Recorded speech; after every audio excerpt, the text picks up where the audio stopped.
Dios les bendiga. Bienvenidos a la clase número 10 de la materia de profetas menores. Vamos a tocar a dos profetas en este estudio del día de ahora. Vamos a estar hablando del profeta Sofonías y el profeta Ageo. Ambos libros de la Biblia nada más contienen 3 capítulos cada uno. Siempre es importante, recuerde, que usted pueda leer la Biblia, porque lo que nosotros tenemos en el material, ¿verdad?, es como una aplicación o como un comentario acerca de lo que dice la palabra de Dios. Así que comenzamos en su material. Dice: Sofonías significa el Señor esconde, o bien aquel a quien el Señor esconde. La genealogía presenta 4 generaciones, y eso lo vemos en Sofonías 1:1, donde dice: palabra de Jehová que vino a Sofonías, hijo de Cusi, hijo de Gedalías, hijo de Amarías, hijo de Ezequías, en días de Osías, hijo de Amón, rey de Judá. Por lo tanto, Sofonías venía a ser como un tataranieto del rey Ezequías.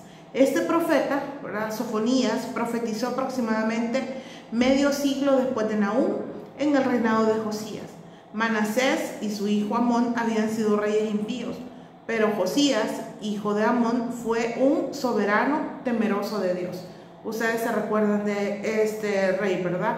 Se cree que la reforma había comenzado ya, pero había afectado solo a un pequeño remanente, con lo que la condición masiva de Israel continuaba siendo la que está descrita en el capítulo 1 de Sofonías y en Jeremías. Su mensaje tiene un punto focal definido, que es el día de Jehová. El primer capítulo anuncia su profecía. Aquí dice: el día de la ira de Jehová. Está en la Biblia. En el capítulo 2 dice: juicios contra las naciones vecinas, en la Biblia. Y en el tema que tiene el capítulo 3 dice: el pecado de Jerusalén y su redención. Como pueden ver, siempre hay una exhortación, ¿verdad?, al arrepentimiento de los pueblos, y más que todo del pueblo de Dios, ¿verdad? Comenzamos con el capítulo 1 de Sofonías, donde dice que el juicio viene y nada escapará. Dios destruirá todo. En realidad, fíjese que al leer justamente esa expresión donde dice el juicio viene y nada escapará, Dios destruirá todo, pareciera que fuera un Dios malo el que nosotros tenemos, un Dios que solo piensa en destrucción. Pero nos damos cuenta que lo que iba a pasar era consecuencia, ¿verdad?, de las malas decisiones que el pueblo había tomado. Porque de los versículos 1 al 3 dice, en el 3 justamente: destruiré los hombres y las bestias, destruiré las aves de los cielos y los peces del mar, cortaré los impíos y raeré a los hombres de sobre la faz de la tierra, dice Jehová. Extenderé mi mano sobre Judá y sobre todos los habitantes de Jerusalén, y exterminaré de este lugar los restos de Baal y el nombre de los ministros idólatras con sus sacerdotes. Algo que para Dios de verdad era un pecado, no podemos medirlo, ¿verdad?, pero sí que era uno de los pecados que ya había sido explicado en los 10 mandamientos, donde dice: no te harás ídolos, ¿verdad?, ni ninguna imagen, ni ninguna semejanza. Y porque al único que vamos a adorar y que vamos a adorar es a Dios. Pero el pueblo de Israel insistió, ¿verdad?, en hacer todo ese tipo de situaciones, porque al juntarse con otras naciones, pues las otras naciones traían dioses y adoraban. Definitivamente que no era como la forma correcta, ¿verdad?, la que tenían que tener, o las acciones correctas las que deberían de tener, ¿verdad?, sabiendo que Dios estaba con ellos. Dice acá: el juicio sobre toda la tierra caerá finalmente sobre Judá y Jerusalén. Eso lo vemos en los versículos del 4 al 6. Y dice que el profeta aquí describe 3 clases de pecadores en estos versículos, y que iban a ser sometidos a juicio. Uno eran los que olvidan a Jehová y adoran solo ídolos. Eso lo vemos en el 4 y en el 5. Luego tenemos los que adoran tanto a Jehová como a los ídolos, es decir, no adoraban completamente a los ídolos, pero también lo hacían hacia Dios. Y los que se olvidan abiertamente del Señor y no quieren nada que ver. O sea, los que estaban enfocados en los ídolos, los que estaban adorando a Dios y a los ídolos, y los que definitivamente no les interesaba absolutamente nada con respecto a Dios. Y eso lo vemos en el versículo 6. Dice: a los que se apartan de en pos de Jehová y a los que no buscaron a Jehová ni le consultaron. De verdad que Dios siempre dio las oportunidades en el pueblo, ¿verdad?, de Jerusalén y de Judá para que pudieran buscarlo, pero el pueblo siempre insistía en estar en un continuo pecado, definitivamente. Entonces Dios no quería eso de parte de ellos. Entonces dijo que iba a haber una destrucción. Cuando nosotros vemos en el versículo 7, dice: el juicio que se describe en los versículos del 7 al 18 lo llaman el día de Jehová. El día de Jehová tiene un doble significado, según su material. Localmente, los juicios de Dios sobre Israel y Judá en el pasado, para todo lo que ellos ya habían sufrido. Y ve el proféticamente, cuando Dios derrame su ira, y eso lo vemos en Apocalipsis, ¿verdad? Porque va a llevar un punto en el que va a haber un juicio, ¿verdad? Y bueno, nosotros, en el nombre de Jesús, ¿verdad?, si nosotros hemos creído en Él, sabemos que no vamos a pasar por ninguna de esas situaciones, pero la tierra va a ser juzgada si no buscan de Dios.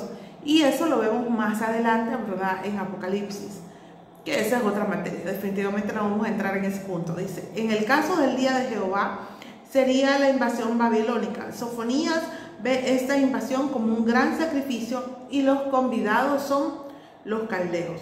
Los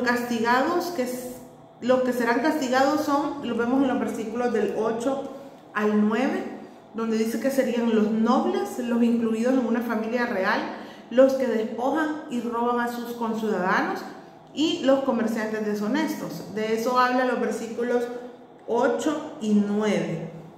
Justamente eran las personas que serían castigadas. Luego del versículo 12 al 13 también habla de los negligentes y de los alegres y confiados. Eso es en el versículo 12 y 13. Dice acá: acontecerá en aquel tiempo que yo escudriñaré a Jerusalén con linterna y castigaré a los hombres que reposan tranquilos como el vino asentado, los cuales dicen en su corazón: Jehová ni hará bien ni hará mal. Los que creen que no van a haber consecuencias de sus decisiones, o que creen que Dios es demasiado bueno, que Él no va a castigar a nadie. Por tanto, dice: serán saqueados sus bienes y sus casas asoladas. Edificarán casas, mas no las habitarán, y plantarán viñas, mas no beberán el vino de ellas. Recuerde que para Dios es importante, ¿verdad?, que nosotros podamos estar totalmente enfocados en Él, en tratar, ¿verdad?, de seguir el camino correcto, en tratar de hacer las cosas que a Dios le agradan, en tratar de que nosotros podamos cumplir el propósito que Dios tiene para nosotros.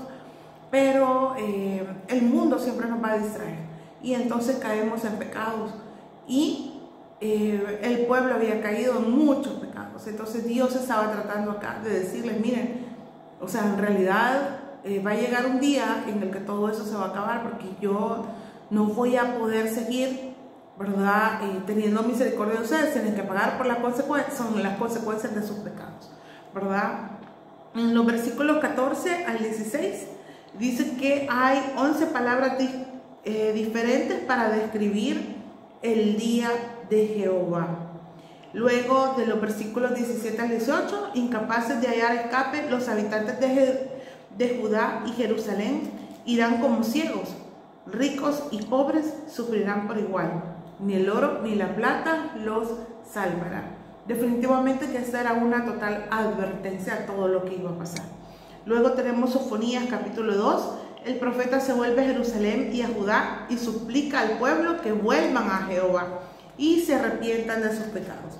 Eso lo vemos en los versículos del 1 al 3. Dice, congregaos y meditad, oh naciones sin pudor, antes que tenga efecto el decreto y el día se pase como el tamo. Antes que venga sobre vosotros el furor de la ira de Jehová, antes que el día de la ira de Jehová venga sobre vosotros. Buscad a Jehová, todos los humildes de la tierra, los que pusisteis por obra su juicio. Buscad justicia, buscad mansedumbre. Quizás seréis guardados en el día del enojo de Jehová. Ahí estaban las indicaciones perfectas de lo que debería de hacer el pueblo. Dice de los versículos 4 al 7, es que si el enojo de Jehová arrasa con su pueblo, podemos estar seguros que no tolerará el pecado en ninguna parte. El juicio cae. De los versículos 8 al 11 hablamos de Amón y Moab. Se recuerdan ustedes que ellos fueron descendientes de Lot. Ellos maltrataron al pueblo de Dios y con arrogancia se engrandecieron. Por lo tanto, dice que Dios los humillará, sus tierras quedarán en ruinas y se demostrará que sus ídolos son impotentes. Esas dos naciones habían hecho ver mal al pueblo de Israel. Entonces Dios iba a tomar cartas en el asunto, ¿verdad? Es decir, iba a hacer que estos pueblos pagaran por lo que le habían hecho. Luego en el versículo 12, a Etiopía se les advierte que morirán bajo la espada del Señor. Y los versículos del 13 al 15 se habla de Asiria y su capital Nínive, que iba a ser destruida de tal manera que su tierra iba a ser como un desierto. Luego en el capítulo 3 de Sofonías tenemos que en este capítulo el profeta vuelve su mensaje dirigido a Jerusalén. Eso lo vemos aquí, donde dice el pecado de Jerusalén y su redención.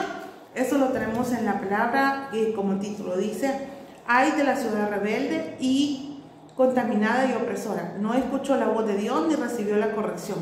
No confió en Jehová, no se acercó a su Dios. O sea, lo único de verdad que Dios pide es que lo busquemos, que nos acerquemos a Él en medio de cualquier situación que nosotros podamos estar pasando, ¿verdad? Porque a veces pasar en una situación difícil nos lleva a pecar de otras maneras. Entonces, pero lo único que Dios quería era que el pueblo se acercara. Dice en los versículos 1 y 2, es evidente que se refiere a Jerusalén. Se le acusa de rebelión y contaminación y opresión, y se le imputan 4 acusaciones diferentes a la nación.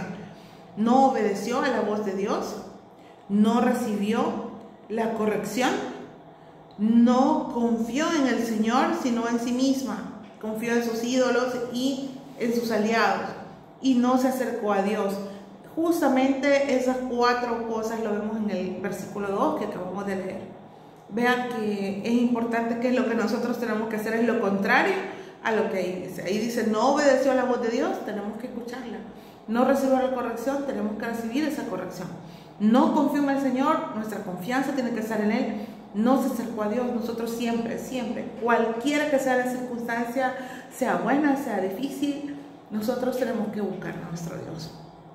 Luego, en los versículos 3 al 4, los líderes eran igual que el pueblo. Se señalaban 4 casos de personas líderes en la nación: príncipes, jueces, profetas y sacerdotes, para una condenación especial, porque ellos dirigían al pueblo y de alguna manera tenían una responsabilidad mayor.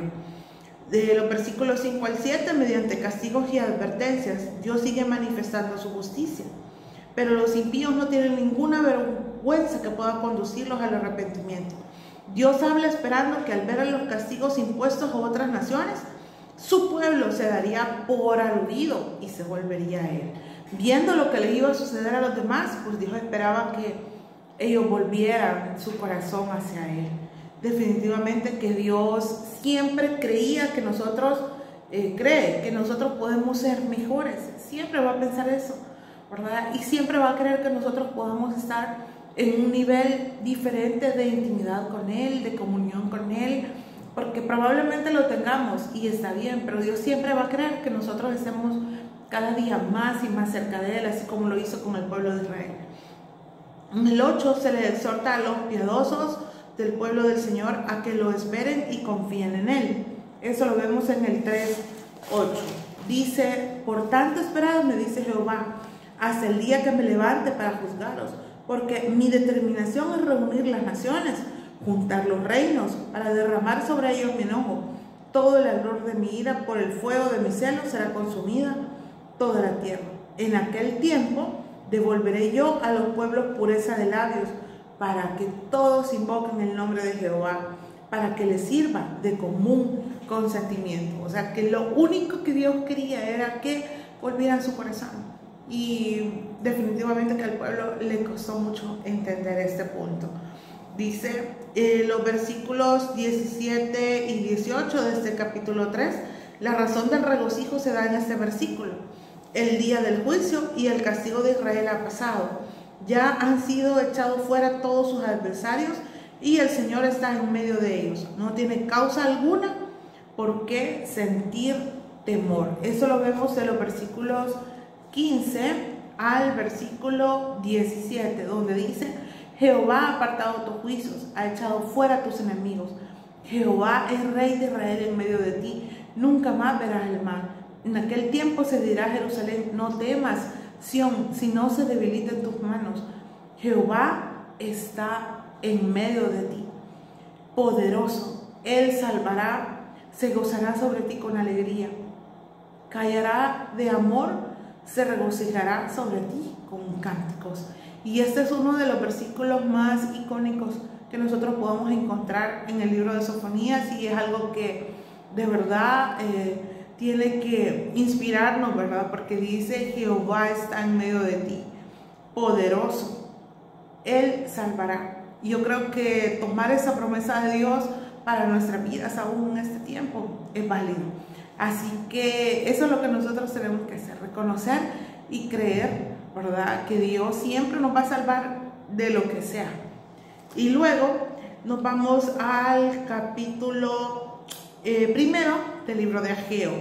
Ageo significa festivo y es el primero de los profetas, dice, posteriores a la cautividad, que ministraron después del regreso de Israel de su exilio en Babilonia. Si nosotros podemos ver el capítulo 1, dice, habla de los versículos 1 al 11, habla de una apelación del profeta en nombre de Dios a que se comiencen las obras de reedificación del templo de Jerusalén. Eso lo vemos en Ageo, en el capítulo 1.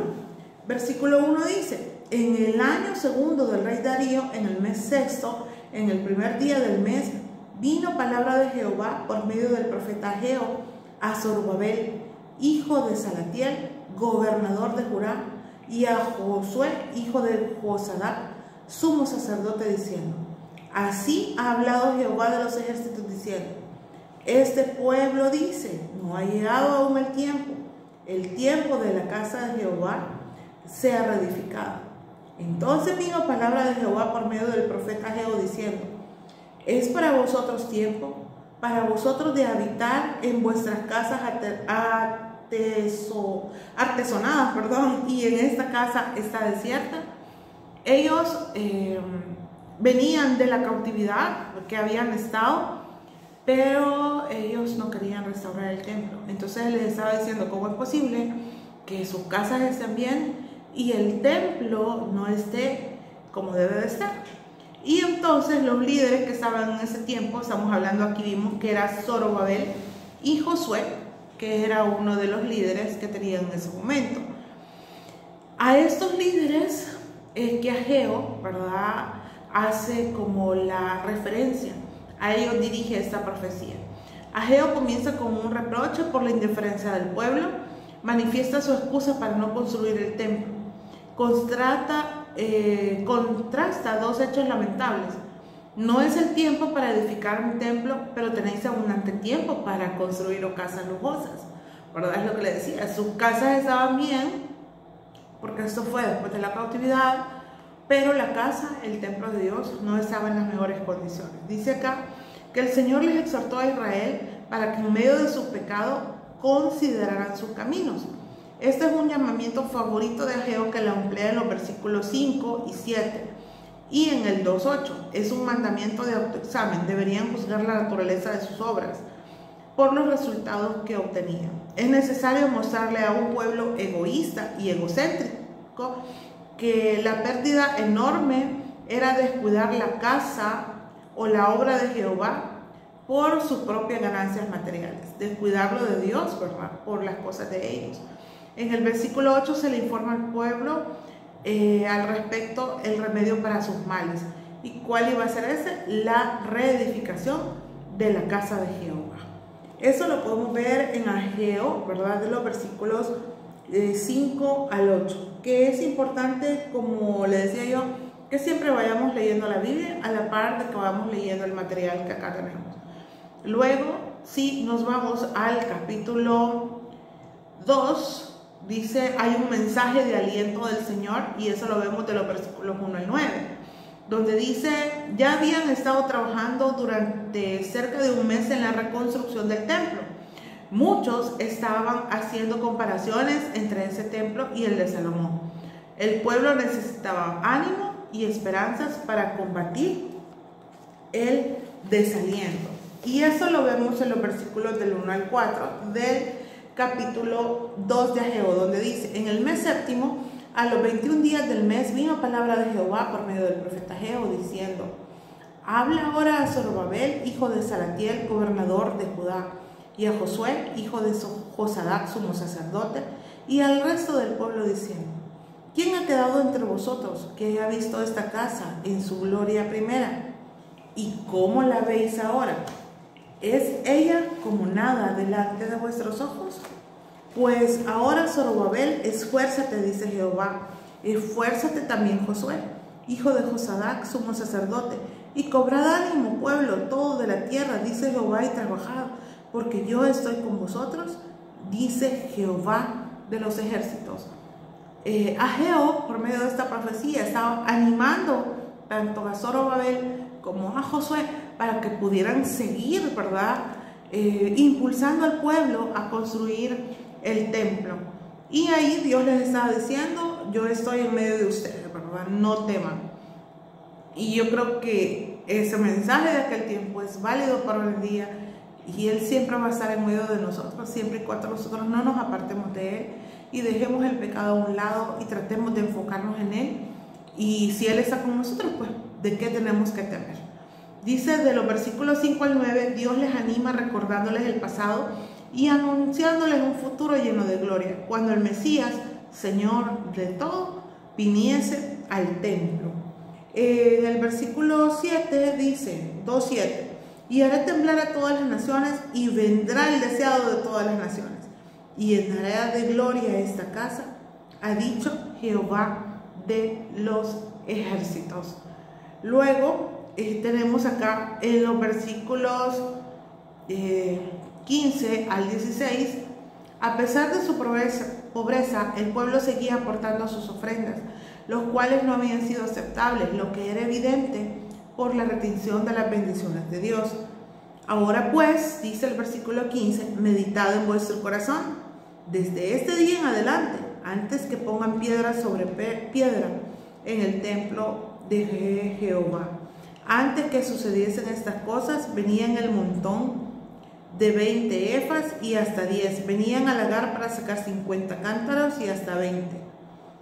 Es decir, que había bendición en algún momento, ¿verdad? Y Él les estaba haciendo notar que las bendiciones no venían porque ellos estaban reteniendo prácticamente, ¿verdad?, las bendiciones porque no obedecían a lo que Dios quería para sus vidas. Luego vemos una promesa de Jehová a Zorobabel del versículo 20 al versículo 23.